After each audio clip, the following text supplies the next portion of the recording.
एखाद्या मुलीचा आवाज जर गोड नसे, कुठल्या पट्टीत काय मी बोलत आणि त्यांनी ना अपनी आवाज में बोलो. मला 100 वेळा मला आत्ता अंगावर काटा आला. मी किती वेळा हा किस्सा सांगितला असेल ज्ञानेश्वरी. पण मला आमिर खान प्रचंड आवडतो.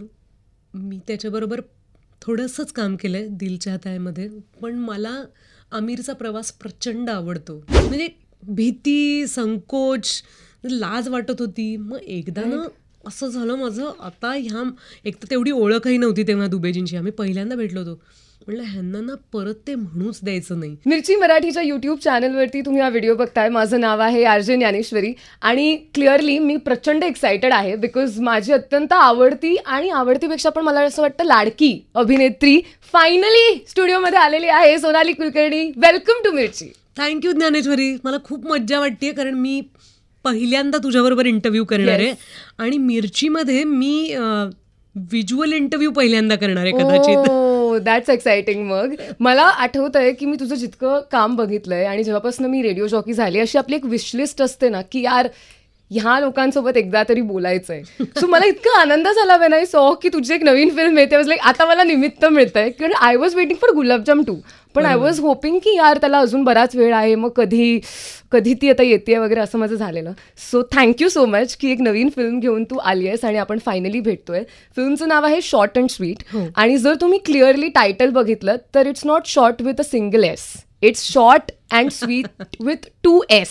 तर ते 2 S का आहेत आणि त्यातला एक छोटा आणि एक मोठा S का आहे हे ऑफकोर्स ट्रेलर बघून बऱ्याच लोकांना अंदाज आला असेल. पण मला सांग की ही फिल्म करताना how much did you enjoy the process? अगं मला खूप मजा आली कारण काय नवीन सिनेमा कोणी ऑफर करतं तेव्हा मी तर खूप एक्सायटेड असते. मला असं वाटतं वाव आपल्याला काहीतरी नवीन काम मिळणार आहे आणि आपल्यासाठी कुणीतरी काहीतरी सांगत असतं. तर त्या गोष्टीचं मला अजून अप्रूप वाटतं की सुपर्ब काहीतरी नवीन काम मिळणार आहे. तर गणेश कदम आमचा डिरेक्टर तो खूप असा पॉलिश्ड आणि कूल आहे. तो छान कोऑर्डिनेट करत होता. आपण लॉकडाऊनच्या नंतरच्या फेजमध्ये होतो आणि तो म्हणला भेटायचं आहे आणि आमचं ठरत होतं. मी म्हटलं 1 लाईन सांग ना तू फोनवर वगैरे असं. मी कधी कधी आपण खडा टाकून बघतो ना की जरा वेळ वाचवूया, कारण मला तेवढं असं झूम मीटिंग्सना वगैरे मजा नाही येत. तर एक 1 लाईन वाचली किंवा ऐकली तर तो म्हणला नाही मला भेटूनच सांगायचं आहे. अच्छा म्हणलं अच्छा. मग फायनली आम्ही भेटलो. त्याच्याबरोबर रायटर आमचा स्वप्नील बारसकर पण आला होता आणि त्यांनी गोष्ट सांगायला सुरुवात केली आणि तो क्षण आला जिथे त्यांनी मला सांगितलं की तो वामन सरपोतदार आहे ना तो असा असतो. तर मला असं झालं काय असं कसं, म्हणजे त्याच्याबरोबर मी, आणि मला एवढी मजा वाटली आणि ती गोष्ट इतकी छान अनफोल्ड होते. आणि कुठल्याही आता आपण आपला दृष्टिकोन बदलूया, एकमेकांना मदत करूया, अशा कुठल्याही भावनेने ही गोष्ट सांगितलेली नाही आहे. आपण सगळी माणसं आहोत, आपण वेगवेगळी माणसं आहोत. आपल्या सगळ्यांच्याच आयुष्यात काही ना काहीतरी इमोशनल अपहिवल्स असणार आणि लाईफ इज ब्युटिफुल एवढंच आहे. आणि मला असं वाटलं वा वा वा मला ही फिल्म मिळते आहे, किती छान आहे. त्यामुळे मी लगेच ह्या शॉर्ट गोष्टीसाठी स्वीटली हो म्हणलं. हाव लवली यार, हाव लवली. पण वेनेवर म्हणजे ट्रेलर जितक्या लोकांनी आतापर्यंत बघितला असेल आणि गाणी सुद्धा आली आहे त्या फिल्मची जी खूप सुंदर आहेत, गाणी सुद्धा बघितली असतील. एक गोष्ट जी मला प्रकर्षाने वाटली इज एक्सेप्टन्स. कारण तुमचं जे रिलेशनशिप दाखवलं आहे ते इतकं गोड आहे आणि बिकॉज तुम्हाला त्याच्याबद्दल काही असं वेगळं वाटत नाही आहे, त्यामुळे आम्हाला पण बघताना वी फील की अरे वेगळं पण नाही आहे, may be it's just normal. आणि एक्सेप्टन्स हा मुद्दा मला खूपच प्रकर्षाने त्याच्यात जाणवला. मला सांग प्रेमामध्ये, बिकॉज ह्याच्यात प्रेम आहे आणि लग्न आहे आणि कमिटमेंट आहे, कोणत्याही नात्यामध्ये एक्सेप्टन्स तुला किती इम्पॉर्टंट वाटतो सोनाली? मला खूप महत्त्वाचा वाटतो अगं, कारण त्याच्यावर तर जग चाललंय ना. जर आपल्याला म्हणजे संघर्षातनंही जगता येतं पण त्याच्याशी रोज भांडावं लागतं. ॲक्सेप्टन्स असेल तर नवीन नवीन क्षितिज आपण शोधू शकतो, राईट. तर कुठल्याही नात्यामध्ये ते असतं, म्हणजे अगदीच नवरा बायको आणि लवर्स असं नाही, पण आपल्याला आपल्या पालकांबद्दलचा ॲक्सेप्टन्स यायला पाहिजे. आपण टीनेजमध्ये थोडेसे झगडत असतो की यार जे मला लहान असताना असं वाटायचं की मला का नाही इंग्लिश मिडियमला घातलं आईबाबांनी, दादाला आणि संदेशला इंग्लिश मिडियमला घातलं, किंवा जे काही असतात ते आक्षेप, मला दिसण्याबद्दल आक्षेप होते. मग काहीतरी आपल्याला वाटत असतं. पण एक वय येतं जेव्हा आपल्याला ते स्वीकारावं लागतं आणि स्वीकारलं पाहिजे, कारण प्रत्येकाचेच आईबाबा त्यांच्या त्यांच्या समजुतीनुसार आपल्या मुलांसाठी बेस्ट वातावरण निर्माण करत असतात. Right. कुठल्याच पालकांचा हा विचार नसतो की जरा छळतच वाढवावं म्हणजे पुढं जाऊन शिकतील वगैरे. जे अलीकडे आपण ऐकतो, तू खूप लहान आहेस पण मला खूप हे ऐकायला मिळतं. अनेक न्यू एज मॉम्स ज्या असतात त्यांना असं वाटतं की नाही यार इनको भी स्ट्रगल करवाना चाहिए वगैरे. असं ते थोडं भीतीदायक असतं कारण ते स्ट्रगल करवण्यासाठी ज्या काही आयडियाज काढतात त्या भीषण असतात कधी कधी. पण तरी आपल्या त्या फेज नंतर आपण आईबाबांना मान्य केलं पाहिजे, आपण आपल्या क्षमतांना मान्य केलं पाहिजे. अनेकदा असं असतं की नाही जमत आहे अभ्यास आणि आपण घोकमपट्टी करून गाठतोय काहीतरी आणि ते पुढे जाऊन नाही सगळं साध्य होणार आहे. आपल्याला तेवढे मार्क कदाचित मिळणार नाहीत किंवा मिळाले तर आपण ते काम नाही एन्जॉय करणार मार्कांमुळे मिळालेलं. त्यामुळे या सगळ्या गोष्टींमध्ये ॲक्सेप्टन्स प्रचंड महत्त्वाचा आहे आणि तो जर नसेल, तो प्रामाणिकपणा आपल्याकडे नसेल तर मग मजाच नाही आहेत. मग चीटिंग आयुष्यभर. True that. Wow, so well sed. You know, मला माय मेमरी ऑफ यू इज, म्हणजे जितकी एक अभिनेत्री म्हणून मला तू आवडतेस तितकंच मी जेव्हा तुझा आवाज ऐकते तेव्हा I don't know for some weird reason मला असं वाटतं की ह्या व्यक्तीवर मी विश्वास ठेवू शकते. You know, it feels like खूपच आश्वासक वाटतो तुझा आवाज. खूपच असं एक आजीची गोधडी आपण घेतो तेव्हा कसं फील येतं की आता nobody can do any harm to me, आता I am in safe hands.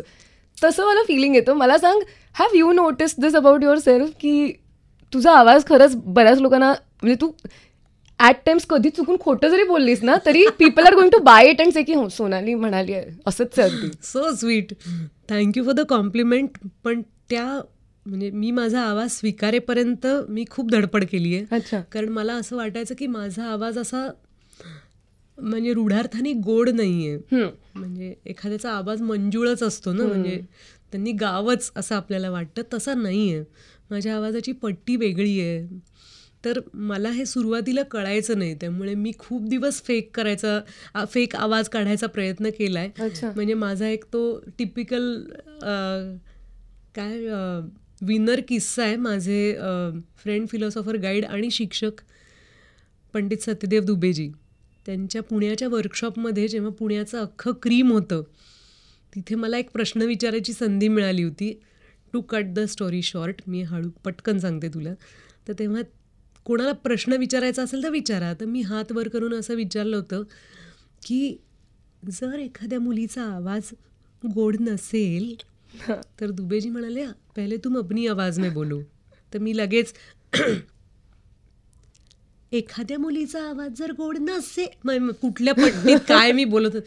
आणि त्यांनी ना अपनी आवाज में बोलो मला 100 वेळा मला आत्ता अंगावर काटा आला. मी किती वेळा हा किस्सा सांगितला असेल ज्ञानेश्वरी, पण मला इतकं एम्बॅरेसिंग होत होतं की मी अख्ख्या आमच्या वर्कशॉपमधल्या 150-200 मुलांसमोर उभं राहून मी तोच प्रश्न विचारत होते. मला घाम फुटला होता, हातपाय थरथरायला लागले. म्हणजे भीती, संकोच, लाज वाटत होती. मग एकदा ना असं झालं माझं, आता एक तर तेवढी ओळखही नव्हती तेव्हा दुबेजींची, आम्ही पहिल्यांदा भेटलो होतो. म्हटलं ह्यांना ना परत ते म्हणूच द्यायचं नाही की अपनी आवाज में बोलो. तर माझं असं झालं, मनातल्या मनात मी असं म्हटलं 1 मिनिट थांबा, एखाद्या मुलीचा आवाज चांगला नसेल तर काय करायचं तिने. ते म्हणले असं स्वतःच्या आवाजात बोलायचं. आणि मला ते समजायला बराच वेळ लागला, पण ते समजल्यानंतर माझ्या लक्षात आलं की किती सोपं असतं.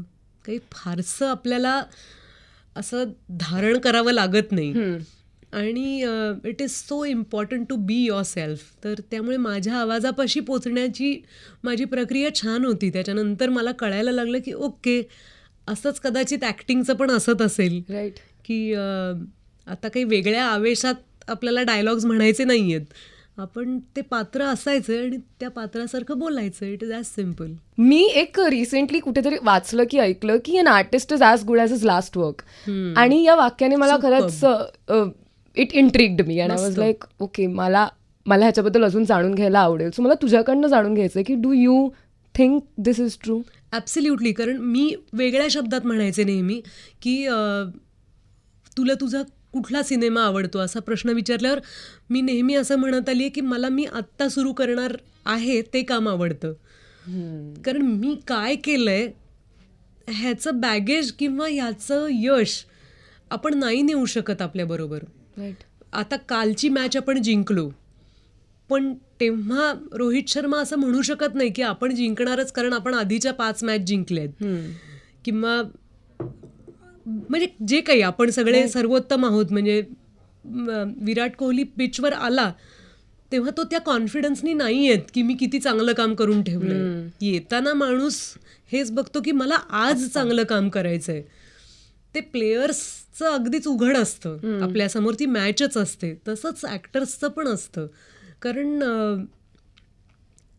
चांगलं केलेलं काम ना आपल्याला आनंद देऊ शकतं, पण आपल्याला खूप पुढे नेण्यासाठी आत्ताचं कामच मदत करतं. कारण आजचा दिवस आपण, म्हणून मला नेहमी वाटतं की मला किती चांगलं काम येतं त्यापेक्षा माझ्या दिग्दर्शकाला माझं काम पटतंय का याचा विचार ॲक्टर्सनी करायला पाहिजे. ॲक्टर्स जास्त ओव्हरस्मार्ट झाले तर मला कितीदा तरी असं को ॲक्टर्सना सांगावं असं वाटतं, राहू दे ना. ते किती सांगायला जातात की तू आता असं कर आणि तिकडून तुझी हे येऊ दे ट्रॉली आणि मग तू असं मग जाणार आणि कट आणि मग तिकडे क्लोजअप टाकू आणि मग हा एक. तर मला असं वाटतं हा एक वेगळा सिनेमा आहे जो आपल्याला डिरेक्ट करता येईल, पण आपल्या डिरेक्टरला जो सिनेमा करायचा आहे ना तो सिनेमा, ते नाटक आपण सादर करूया तर ते कदाचित प्रेक्षकांपर्यंत पोचेल. त्यामुळे तू जे म्हणालीस ते 100% खरं आहे. तितकं जर लाईट राहिलो तर प्रत्येकच ॲक्टर चांगलं काम करू शकेल. How lovely, very insightful. आणि थँक्यू की तू तुझे थॉट्स शेअर केलेस, कारण या वाक्याने मला खूप एका पॉइंटला थोडं अस्वस्थ पण केलेलं की अरे एक second, self reflective I feel ही लाईन खूपच, आणि for everybody for that matter I feel. तू म्हणालीस तसं की दिग्दर्शकाला कोणत्या पद्धतीचा सिनेमा करायचा आहे. मी खूप बडबड केली तर मला कधीही थांबवत नाही, that is what is expected. असं झालं मला बोलूच आता. नाही, हे बघ ना, साधारण म्हणजे तू बघशील तर मी कट केलं तू हाताने लिहून आणलेस पॉइंट्स, मला एवढा आनंद झालाय. आपण आधी का भेटलो नाही, पण थँक गॉड आपण फायनली भेटलेलो आहोत. आय वॉज सेइंग की तू म्हणालीस तसं की दिग्दर्शकाला कोणत्या पद्धतीचा सिनेमा करायचा आहे हे सगळ्या कलाकारांनी लक्षात घेणं खूप गरजेचं आहे. आणि if we look at your filmography, तू काही खूपच अमेझिंग दिग्दर्शकांसोबत काम केलंयस, आणि त्यातले 2 असे आहेत जे माझे फेवरेट तर आहेतच, पण त्यांच्याबद्दल मला प्रचंड कुतूहल आहे टू बिगिन विथ. एक तर म्हणजे सुमित्रा भावे आणि एक म्हणजे ऑफकोर्स सचिन कुंडलकर. मला सुमित्रा मावशींपासून सुरुवात करायची. मी त्यांना कधीच भेटू शकले नाही फेस टू फेस, आणि I guess I always regret that for my life की एकदा जरी म्हणजे लांबून जरी मला एकदा त्यांना भेटता आलं असतं काय मजा आली असती. पण तू त्यांच्यासोबत बरंच काम केलंयस. मला जाणून घ्यायचं त्यांच्या स्वभावातलं असं काय आहे सोनाली जे तुझ्यात आलंय बाय डिफॉल्ट, अँड म्हणजे मे बी नॅचरली आलं असेल, असं मुद्दाम नाही, पण दॅट यू कॅन आयडेंटिफाय नाव की दिस कम्स फ्रॉम देअर. तू इतकी छान नावं घेतली आहेस दोन्ही की मला असं रमून जावं असं वाटतंय आठवणींमध्ये. सुमित्रा मावशींबरोबर मी 18 वर्षाची होते तेव्हापासून काम करत आले. आणि मी कितीही क्लिशे वाटलं तरी जेव्हा जेव्हा आपण सुमित्रा मावशींचा उल्लेख करतो त्यात ओघानच सुनील सुक्तनकरचं नाव पण येतं. त्यामुळे मी तुला असं आश्वासन देऊ इच्छिते की सुनील आहे आणि तो काम करतोय, खूप छान काम करतोय. तुला गंमत म्हणून सांगते, माझ्या हातात चहाचा कप आहे. मला हे इतक्या वेळेला आठवतं, आम्ही दोघी नावाचा सिनेमा केला, मग जिंदगी जिंदाबादमध्ये माझा एक गेस्ट अपिअरन्स आहे, मग देवराई केला. तर देवराईमध्ये ना माझं सीना नावाचं एक कॅरेक्टर आहे. ती म्हणजे मी अतुलची बहीण असते आणि माझ्या संसारात मी गुरफटली आहे. आता हा एक भाऊ जो मानसिक त्रासातनं चाललेला आहे, त्याला स्किझोफ्रेनिया झाला आहे हे कळलं नाही आहे, पण तिला ते कसं मॅनेज करावं हे कळत नाही आहे. तर मी अशी सकाळी ब्रेकफास्ट करत असते, नवऱ्याला जायचं आहे ऑफिसला, भाऊ टॉयलेट अडवून बसलाय, मुलगा शाळेत चाललाय, तर मी ना मुलाला कप देते दुधाचा, आणि तो आता हा कप आहे तर मी कप ठेवते आणि असं करून मी दिलाय तो कप ॲक्टिंगमध्ये. तर सुनीलनी मला इतकं छान सांगितलं होतं की सोनाली तू हा मोह टाळ, कुठली आई असं उकळतं दूध दिलं आपल्या मुलाला. आणि हा इतका महत्त्वाचा पॉईंट होता की मला ती अशी रिॲक्शन द्यायची होती. हे इतकं निर्बुद्ध ॲक्टिंग आहे की हा विचार यायलाच पाहिजे ना माझ्या मुलाला. मी तेव्हा माझं लग्न झालं नव्हतं, मला बाळ नव्हतं, पण हा कॉमन सेन्स आहे की कुठली आई आपल्या मुलाला पिताही येणार नाही एवढं गरम दूध गडबडीच्या वेळेला शाळेत जाताना देईल का? आपण तिथे खाली एक रनिंग पट्टी दाखवणार की माझ्या मुलाला गरम उकळतं दूधच आवडतं, असं नाहीये ना. राईट. तर तिथे मला त्यांनी सुधारायला सुरुवात केली. म्हणजे मॉनिटरवर मावशी होत्या आणि सुनीलनी मला हे सांगितलं होतं की कशाला पाहिजे ते. आणि ना मला अशी माणसं भेटली आहेत आयुष्यात जे म्हणजे ते कितीही तुम्ही दगड असता, तुम्ही माती असता आणि हळूहळू ते आपल्याला स्कल्प्ट करत जातात. राईट. आणि तुम्हाला शिकवतात की हे असं असू शकतं, त्या मोहात नका पडू. तर मावशींनी अशा असंख्य गोष्टी माझ्यासारख्या कितीतरी कलाकारांना दिलेल्या आहेत. आणि तिथे म्हणजे न घाबरता एखादं माणूस थेट भिडू शकतं ना की तुझ्याशी मी बोलू शकते, मला आता काही आडपडदा नाही ठेवायचं, तू माझ्या सिनेमात आहेस ना, मग मी तुला आपलंच म्हणणार, मी तुला हात राखून नाही देणार, मला जे वाटतं ते सगळं मी तुला देणार. ही धमक होती मावशींमध्ये. आणि आपल्याला असं वाटतं ना मोठं झाल्यावर आपण कोण व्हावं, तर आपल्या आजूबाजूला इतक्या छान स्त्रिया आहेत आणि होत्या की मला असं वाटतं एक एक दिवस एकेकीला सेलिब्रेट करायचं ठरवलं तरी आयुष्याचं कल्याण होईल. किती छान. ॲब्सोल्युटली. व्हॉट अबाउट गुलाबजाम? कारण बऱ्याच लोकांनी ही फिल्म बघितलेली ऑफकोर्स आणि अनेक लोक गुलाबजाम 2 साठी थांबले सुद्धा आहेत, इन्क्लुडिंग मी. इन्क्लुडिंग मी. मला सांग, सचिन कुंडलकरांसोबत काम करणं, हाऊ वॉज दॅट एक्सपिरियन्स? सचिनची सुरुवात सुमित्रा मावशी आणि सुनील सुक्तनकरकडे झाली होती. बाय द वे, मी सुनीलचा आत्ता नवीन सिनेमा जो आहे आउट हाऊस म्हणून, त्याच्यात माझा एक छोटासा ट्रॅक आहे बरं का. मला खूप आनंद झाला आहे त्याबद्दल. त्यात शर्मिला टागोर आहेत, मोहन आगाशांची निर्मिती आहे. Oh lovely. तर आपण वाट बघूया, कारण सुनील खूप दिवसांनी इंडिपेंडेंट फिल्म करतोय. सचिननी सुरुवात त्या दोघांकडे केली होती आणि सचिनचा पहिला सिनेमा रेस्टॉरंट मला करायला मिळाला होता. रेस्टॉरंटमधली जिनी मी होते. मग आम्ही गंध नावाचा सिनेमा केला. मग आम्ही गुलाबजाम केला. मला मुलाखतीच्या उत्तरापेक्षा महत्त्वाची गोष्ट अशी वाटते की सचिन माझ्या आयुष्यात असणं माझ्यासाठी खूप दिलासादायक आहे. कारण एक ॲक्टर म्हणून मला माहिती आहे तो मला कधी वाह्यातपणा करू देणार नाही आणि तो मला खूप एनरिचिंग प्रवास घडवून आणेल माझ्यासाठी. कारण मला वाटतं सचिनबरोबर काम करणारा कुठलाही ॲक्टर लकी आहे, कारण तो रोज एक कविताच डिरेक्ट करत असतो.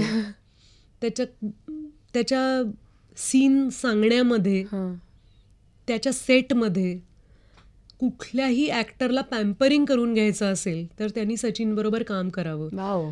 कारण त्याच्यासाठी सगळ्यात महत्त्वाचा ॲक्टर असतो की सेट रेडी आहे, कॉस्ट्युम्स रेडी आहेत, बाकी सगळं लाईट, कॅमेरा सेट आहे, पण ॲक्टरचा मूड कसा जपावा, इगो नाही मला म्हणता येणार, कारण पण ॲक्टरचा मूड असतो त्या दिवसाचा. काहीतरी आपलं चालू असतं ना, कुठेतरी लागलेलं असतं, काहीतरी मान मुरगाळलेली असते, यायला कोणाला तरी 10 मिनटं उशीर झालेला असतो, एखादी गोष्ट, हे सगळं विसरून जातो आपण सचिनच्या सेटवर. कारण सचिन ही ओन्स अप एव्हरीथिंग. आणि तो असं, त्याचं असं असतं की तू राधा राहा ना, तू राधा आगरकर आहेस आणि हे तुझं घर आहे, तू तुझ्या घरात काय करणार आहेस. मला सचिननी जे स्वातंत्र्य दिलंय ते मला माझ्या आयुष्यातही कधी मिळालेलं नाही आहे. So important. आणि तो ड्राईव्ह करतो माहिती आहे आपल्याला, त्यामुळे मी खूप रिलॅक्स्ड असते सचिनबरोबर. सचिन ड्रायव्हिंग सीटवर असतो, तो सगळा मॅप फॉलो करणार असतो, तो आपल्याला डेस्टिनेशनला घेऊन जाणार असतो, आपण फक्त त्याचे सहप्रवासी असतो. वाव. काही कलाकार असतात जे फक्त तुम्हाला एंटरटेन नाही करत, तर तुम्हाला चॅलेंज पण करतात, म्हणजे मेंटली किंवा क्रिएटिव्ह प्रोसेस वाईज. तुझ्या आयुष्यात असे कोणते कलाकार आहेत किंवा असे कोणते कलाकार इन जनरल तू बघतेस ज्यांना बघून तुझी क्रिएटिव्हिटी चॅलेंज होते, यू फील लाईक यार काय असं? मला आमिर खान प्रचंड आवडतो. मी त्याच्याबरोबर थोडंसंच काम केलं आहे दिल चाहता है, पण मला आमिरचा प्रवास प्रचंड आवडतो. मला असं वाटतं की तो ज्या प्रकारचे प्रयोग करत असतो ॲक्टर म्हणून आणि माणूस म्हणून, खूप धाडसाचं वाटतं मला ते सगळं, की त्यांनी कधी त्याची मुलं मीडियापासून लपवून नाही ठेवली. त्याचा ताडमाड उंचीचा मुलगा आहे, इरा मोठी झाली आहे, त्याचे सिनेमे, त्याचं यशापयश आणि त्याच्या बरोबरीने तो पानी फाउंडेशनचं करत असलेलं काम, राईट, किंवा सत्यमेव जयतेसारखा कार्यक्रम, मला फार त्याचं कौतुक वाटतं की कुठल्या सुपरस्टारला इतका वेळ आहे की समाजाबद्दल वगैरे एक देणग्या देऊ, मोकळे होऊ, असा दृष्टिकोन असतो ना. त्याच्या पलीकडे जातो आमिर नेहमी. राईट. आणि मला त्याचं फार कौतुक वाटतं. त्याला काय गरज आहे सत्यजित भटकळ बरोबर ते सगळं घाट घालायचा पानी फाउंडेशनचा, ते दरवर्षी पाऊस येणार का नाही, मग कुठेतरी श्रमदानाला कलाकारांना न्यायचं, आणि कलाकारांना न्यायचं हा त्यातला अगदी हिमनगाच्या शिखरासारखा भाग आहे. पण ते सगळं प्रशिक्षण शेतकऱ्यांना, गावकऱ्यांना समजावून सांगायचं, त्यांना श्रमदानाला बोलवायचं, त्यांना हे अपील करायचं की तुम्ही तुमच्या गावात पाण्याचा साठा वाढवू शकता. हे आपल्या महाराष्ट्रासाठी तो करत आलेला आहे, त्याच्या कर्मभूमीसाठी. मला फारच त्या मुलाचं कौतुक वाटतं. आणि त्याचं छोटंसं मन काय काय विचार करत असतं की दंगलसाठी त्यांनी जी कलाकार म्हणून घेतलेली मेहनत होती, की तो वाटला ग पैलवान, वाटला त्या मुलींचा बाप. आणि तोच माणूस 3 इडियट्समध्ये असतो. मला खूप रडू येतं रॅन्चोचं काम बघून. मी रोज बघू शकते 3 इडियट्स. मला खूप आवडतो तो सिनेमा. मला फार कौतुक आहे आमिरचं. How lovely. सोनाली, तू म्हणजे ॲज अन ॲक्ट्रेस तर ऑफकोर्स आमचं तुझं अजून खूप जणांचं कौतुक आहे, सॉरी, प्लीज. पण म्हणजे मला अमितजी पण फार आवडतात.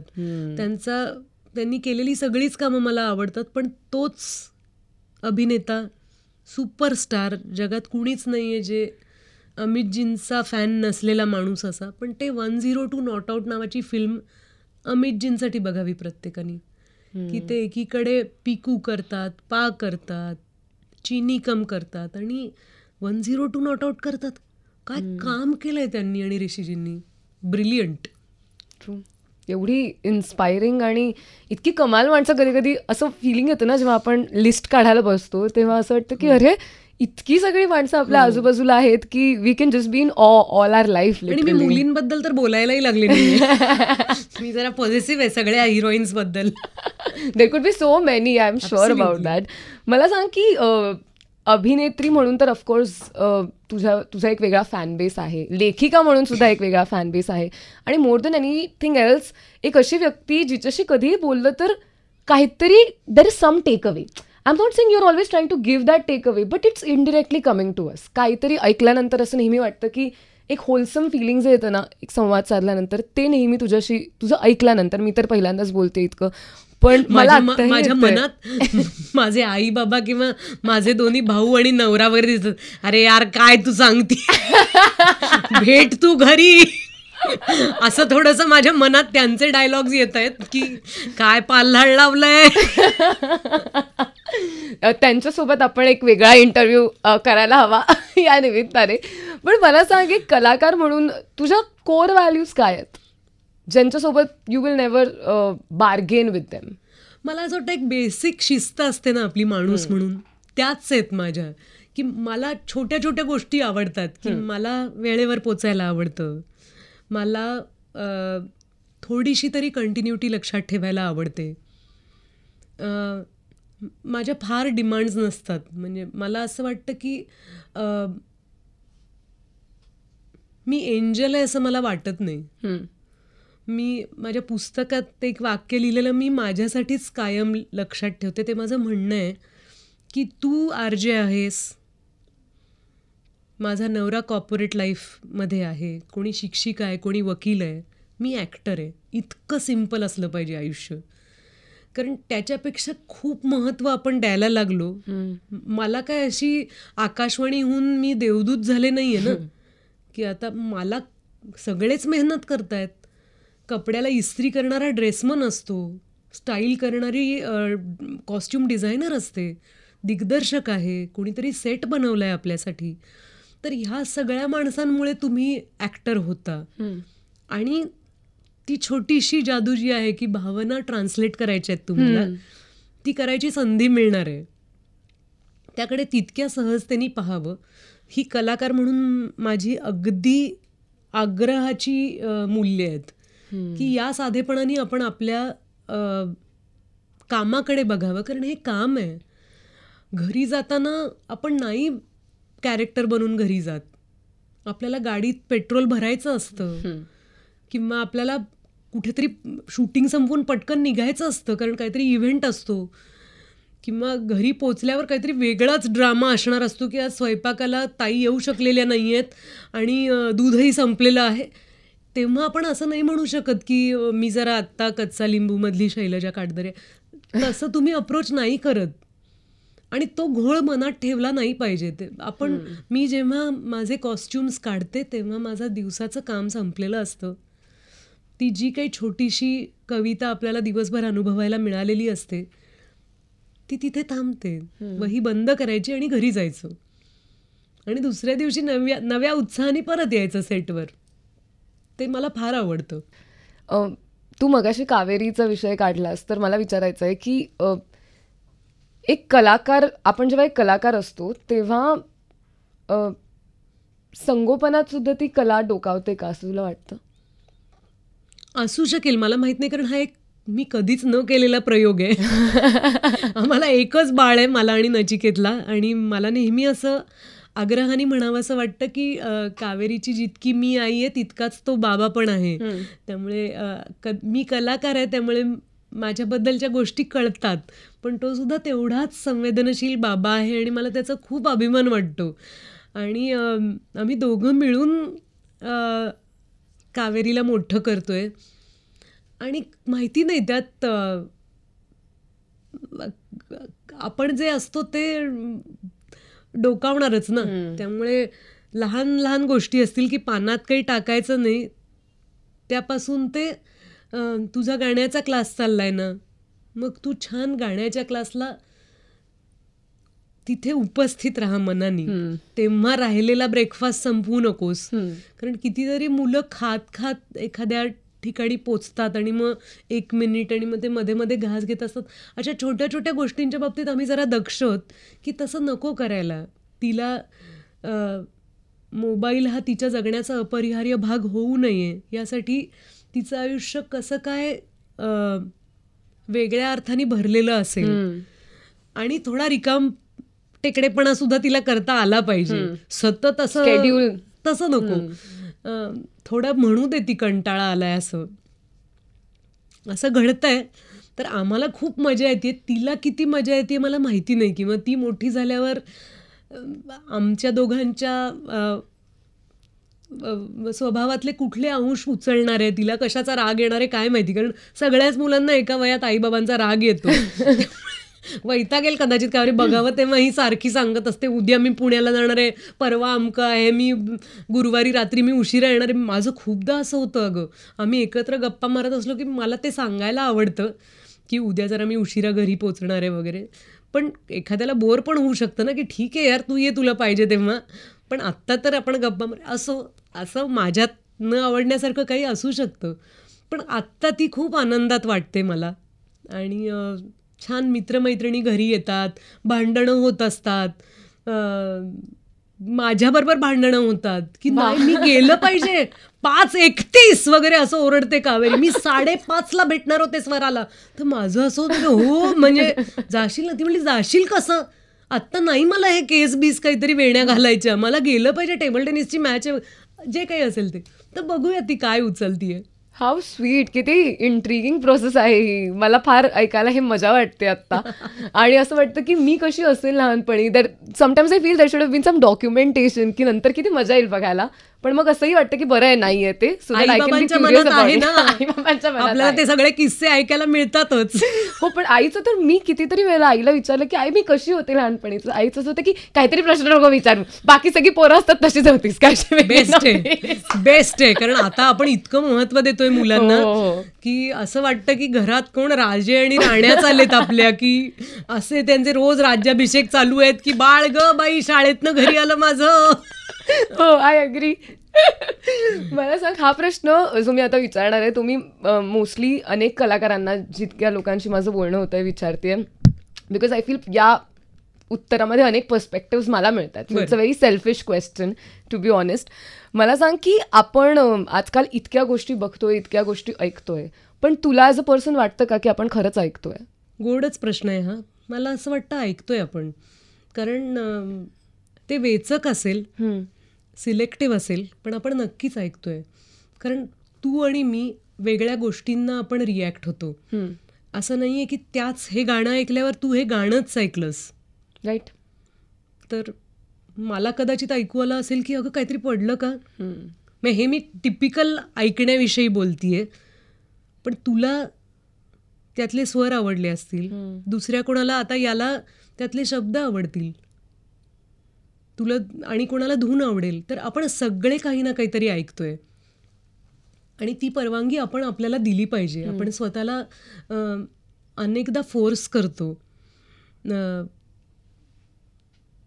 मला ना कधी कधी असं वाटतं की मला खरंच राग येत नाही, कारण आपल्याकडे सोशल मीडियावर चिडलेले बरेच जण बघायला मिळतात. तर मला असं वाटतं इट्स फाईन, त्या माणसाला ते व्यक्त व्हावंसं वाटलं होतं आणि त्या निमित्ताने तरी तो स्वतःशी बोलेल. हा सगळा प्रवास हा आपल्याबरोबर चालू आहे. त्यामुळे वेगवेगळ्या पद्धतीने आपण कुठेतरी रिलेट करायला बघतोय, तर आपण नक्की ऐकतोय. किती छान. This is a very different perspective. कारण अनेक लोक मी असं म्हणताना ऐकली आहेत की आपण नाही ऐकत आहोत किंवा आपण फक्त ऐकल्यासारखं करतोय पण आपण खरंच नाही ऐकत आहोत. पण हा पण एक मुद्दा किती महत्त्वाचा आहे की आपण सगळेच मे बी वेगवेगळं ऐकतोय आणि त्यामुळे आपल्याला असं वाटतंय की आपण ऐकत नाही आहोत, बिकॉज वी आर एक्सपेक्टिंग की तुला पण तेच वाटलं पाहिजे जे मला आत्ता एक्झॅक्टली वाटतं. Correct, right? But I feel again ॲक्सेप्टन्सचाच मुद्दा आहे की different people can feel different about different things. म्हणून मला असं वाटतं जितकं आपण ऐकतोय ना तितकं आपण छोट्या छोट्या पद्धतीने सुद्धा व्यक्त होणं थांबवलं नाही पाहिजे. म्हणजे मला कधी कधी खूप असं वाटतं की इट इज सो सिली, मी काय बोलतीये, ह्यानी काय होणार आहे, असं कधी कधी वाटतंच at the end of the day. पण तरी छोटासा आशावाद आपण आपल्या मनात ठेवला पाहिजे की काय आहे ना, लहान लहान गोष्टींनी फरक पडतो. हो, निसर्ग तर वाचणारच आहे, पण त्या पलीकडे आपण एक आदर ठेवू शकतो ना एकमेकांचा. राईट. तर हे आपण का नाही म्हणायचं की तुझा नवरा असं बोलून निघून गेला ग, काही त्याला बरं नाही आहे का. हे आपण जेव्हा मैत्रिणीला विचारतो तेव्हा तिला जाणवतं की अगं बाई तो चिडला, काहीतरी फरक पडतो, त्या माणसांच्या देवाणघेवाणीत फरक पडतो, राईट. आपल्या बघण्याच्या दृष्टिकोनात फरक पडतो. त्यामुळे आपण व्यक्त पण झालं पाहिजे. हा, लवली. पुढचा प्रश्न माझा सगळ्यात फेवरेट प्रश्न आहे, कारण एका अशा कार्यक्रमाबद्दल बोलणार आहे जो सगळ्यांचा आवडता कार्यक्रम आहे, जो आहे महाराष्ट्राची हास्य जत्रा. आणि त्यात आम्हाला तू का आवडतेस हे मी तुला आत्ता सांगणार आहे. कारण अनेक वेळेला माझं आणि आईचं कार्यक्रम बघताना आम्ही तुलाही दाद देत असतो literally. And I tell you Y. कारण एक असतं, म्हणजे आता ह्या कार्यक्रमात परीक्षण ॲज सच काही नाही आहे. इट इज मोर लाईक तुम्ही दाद देणं. खरं तर ज्या प्रकारे सोनाली कुलकर्णी ही व्यक्ती दाद देते ती बघावीच म्हणजे माणसांनी, की जर स्किट झालाय तर त्यातल्या त्या प्रत्येक व्यक्तीने एक्झॅक्टली काय केलंय जे तुला आवडलंय, हे जे तू ॲप्ट शब्दात सांगतेस आणि ते सांगताना पण तू जितकी एक्सायटेड असतेस किंवा तुला जितकी मजा आलेली असते ते सांगताना, it's a treat to watch. Thank you so much. मला किती छान वाटलं हे ऐकून. तुला माहिती काय, इट फील्स लाईक की यार अशी दाद द्यायला पाहिजे. आपण काय नेहमी म्हणतो की छान आहे, ह्यात काहीच आलं नाही. आपण पण सांगितलं पाहिजे की छान आहे, म्हणजे मला ना हे खूप आवडलं. आणि आय कॅन ओनली इमॅजिन त्या कलाकारांसाठी it must be so beautiful की कोणीतरी इतकं अचूक त्याला काय वाटलंय ते शब्दात सांगितलंय. I feel it's a rarity these days. मला खूप अनपेक्षित कॉम्प्लिमेंट तू दिलीस, त्यासाठी थँक्यू ज्ञानेश्वरी. कारण माझ्यासाठी महाराष्ट्राची हास्य जत्रा ही आपल्या सर्व त्याचे जे हजारो लाखो करोडो प्रेक्षक आणि फॅन्स आहेत त्यापैकी मी एक आहे.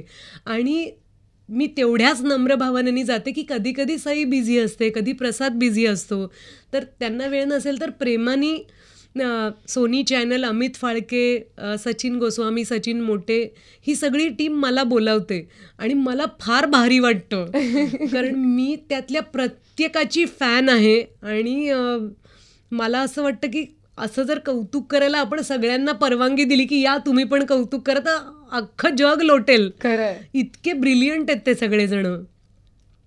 पण मला खूप आवडतं अगं, आणि मला असं वाटतं इतक्या सातत्याने, इतके वैविध्यपूर्ण विषय आणि इतके अप्रतिम परफॉर्मन्सेस असतात तिथे. हास्यजत्राच्या शूटिंगला जाणं यासाठी म्हणजे मी कधी कधी म्हणते की माझी टीम माझ्याबरोबर असते ना, हेअर मेकअप, माझे assistant, styling team, social media, त्यांचं सगळ्यांचं असतं हास्यजत्राची डेट ॲडजस्ट करायची, बाकी तुझं शूटिंग बिटिंग तू बघून घे, ती डेट कुठे हलवायची नाही. हो म्हण. मी कधी कधी जेव्हा दशरथ मला विचारतो की ती डेट अमकी अमकी, तर मी त्याला म्हणते मी 2 दिवसांनी सांगू, मग माझं असं होतं ती ॲडजस्ट करायला पाहिजे, मी कुठेतरी मी लखनौहून पोचेन का वगैरे. ते जाऊ दे सगळं, आपण बोलू त्या प्रोडक्शनची, हास्यजत्राची डेट. तर मला फार मजा येते आणि करावं तेवढं कौतुक कमी आहे, कारण एकच माणूस इतके वैविध्यपूर्ण रोल करणं आणि इतके सहज आहेत अगं ते सगळेजण. म्हणजे असे आपले मित्रमैत्रीण आहेत ग, कुणाच्याही डोक्यात इतकं सुद्धा यश डोक्यात गेलेलं नाहीये की अराईव्ड असतात ना अशी माणसं की बा मला डिस्टर्ब करू नका. इतके साधे आहेत, इतके सहज, आपल्या कामावर निष्ठा, प्रेम आणि आनंद, या 3च गोष्टी आहेत त्यांच्याकडे. So lovely. म्हणून मला ऍक्च्युअली विचारायचं होतं की कलाकाराला दाद किती महत्वाची आहे, कारण तू खूप कमाल दाद देते. थँक्यू. खूप महत्वाची असते दादा ग, कारण काय आहे अल्टिमेटली आपण त्यासाठी काम करतो. राईट. आपण असे निस्संग नसतो की मी माझं व्रत करत राहीन, जगाला काय वाटायचं ते वाटतं, असं नसतं. लहान लहान गोष्टी. आता तू मला सांगितलंस, आता मला वाटलंही नव्हतं की हास्यजत्रातल्या माझ्या प्रेझेन्सला काही महत्त्व असू शकतं, पण तू ते सांगितलंस तर मला किती बरं वाटलं. राईट. मला फार बरं वाटतं. नाटक संपल्यावर प्रेक्षक भेटायला येतात किंवा सिनेमासाठी कधी कधी काहीतरी एक वेगळी पोस्ट असते. म्हणजे मी समजा आता लिहिलं आहे काही, एक नवरात्रात मी लेखिकांबद्दल लिहित होते माझ्या फेसबुकवर, त्याच्यात मध्येच कुणीतरी हिंदीमध्ये काहीतरी प्रतिक्रिया दिलेली असते की वो मिशन काश्मीर बहुत अच्छी लगी थी. मला असं वाटतं की अहो ह्याच्यावर तुम्ही पण तरी मला कौतुक वाटतं की त्या माणसाला कदाचित मी मराठीत काय लिहिलंय ते समजलं नसेल, पण त्याला काहीतरी सांगावं असं वाटलं. मला खूप बरं वाटतं. आणि ते जर मनापासून आलेलं असेल, म्हणजे 2 पद्धतीनं कौतुक महत्त्वाचं वाटतं. एक जे फार आवश्यक आहे कुठल्याही दिग्दर्शक आणि निर्मात्यासाठी, ते म्हणजे बॉक्स ऑफिसवर ते कौतुक झालं पाहिजे, तर त्यांचे पैसे वसूल होतात गुंतवलेले. त्यामुळे तेही खूप महत्त्वाचे आहेत. पण त्याचबरोबरीने आपल्याला कौतुकाची थाप जेव्हा मिळते ना, तेव्हा फार बरं वाटतं, पुढचं काम करायला खूप हुरूप येतो. अच्छा, शेवटी मला हे विचारायचं आहे की म्हणजे ऍक्च्युली तर यार it can just go on and on. मला वाटतं मी तुझ्याशी कायम बोलत राहू शकते, पण अमृता सुभाष आणि संदेश कुलकर्णी काही काळ आधी इथे आलेले आणि तेव्हा आमचं एक ऑलमोस्ट भांडण झालेलं अबाउट मुंबईची भेळ आणि पुण्याची भेळ. तर मला जरा विचारायचं आहे की हे पुण्याची भेळ प्रकरण काय आहे एक्झॅक्टली. महत्वाचा मुद्दा आहे फार. पुण्याच्या भेळेत दाणे असतात, शेंगदाणे. पुण्याच्या भेळेत शेव आणि फरसाण, कधी कधी कैरी असते. तर पुण्याची भेळ हा एक वेगळा विषय आहे. त्याच्यात खजुराची चटणी असते, खजूर आणि चिंचेची, जी मुंबईच्या भेळेत नसते. मुंबईची जी भेळ असते ती कोरडी असते आणि त्यात कशाने ओलेपणा येतो कोण जाणे, कुठली चटणी घालतात कोण जाणे. पण पुण्याच्या भेळेसारखी भेळ जगात नाही. मी कितीही वेळा हे सांगायला तयार आहे. आणि त्यातही पुण्यात जर गेलीस तर गणेश भेळला तुला भेळ खाऊ घालणं ही माझी जबाबदारी आहे, कारण गणेश भेळसारखी भेळच मिळत नाही. मला खूप आवडते ती भेळ आणि मी मुंबईच्या खूप प्रेमात आहे आता. पण भेळ मान्य करायला पाहिजे की ते जमलेलं नाही आहे मुंबईला. जनरली आता लोक मला खाली ट्रोल करतील जर मी काही बोलले नाही का, ही मुंबईची असून ही गप्प बसली वगैरे. पण एक सेकंड, मला I am the very wrong choice for this statement, कारण मला खूप वर्षांपासून असं उगाच काय वाटायचं की आपण पुण्यात जन्माला यायला पण पाहिजे मला होतं. असं वाटायचं अगं की तू पुण्याचीच आहेस. मला असं उगाचच वाटायचं, आणि त्यामुळे मला असं बायस वगैरे नाहीये की अरे मी मुंबईची वगैरे. मे बी मी नाशिक नागपूरकरांच्या समोर शहाणपणा करेन, पण पुणेकरांच्या समोर मी करायला जात नाही, कारण मला सुद्धा असं वाटत असतं ना की आपण पाहिजे होतो. So I have come to terms with this fact. Very good. पुण्याची भेळ छान असते. मला वेगळं मी जाऊन- वाटतं. मला असं वाटतं मी मागच्या जन्मी आयदर गुजराती होते किंवा मी इटालियन होते. What is मला this फरसाण combination? किंवा खूपच गोष्टी ह्या सगळ्या आवडतात. म्हणजे गुजराती कढी मला खूप आवडते आणि इटालियन तर मला तोंडाला पाणी सुटेल असं मला वाटतं की हो पास्ता बेसिल पाहिजे. मी घरी बेसिलचं झाड वगैरे लावलं होतं. Wow. This is lovely. This is lovely. I hope this conversation was good enough for you. Same pinch. म्हणजे अगदी मला खूप मज्जा येते ज्ञानेश्वरी. Thank you असं so वाटतही नाहीये की आपण कामासाठी भेटलोय. मला ह्या निमित्तानं तुझ्याशी गप्पा मारायला मिळाल्या, तर thank you to short and sweet. मला Yes. मारू आपण अशा गप्पा खूप मारत राहू. गप्पा मारणार आहोत. थँक्यू सो मच, आणि आय होप की आपण पुन्हा पुन्हा भेटू. नक्की. थँक्यू ज्ञानेश्वरी. थँक्यू.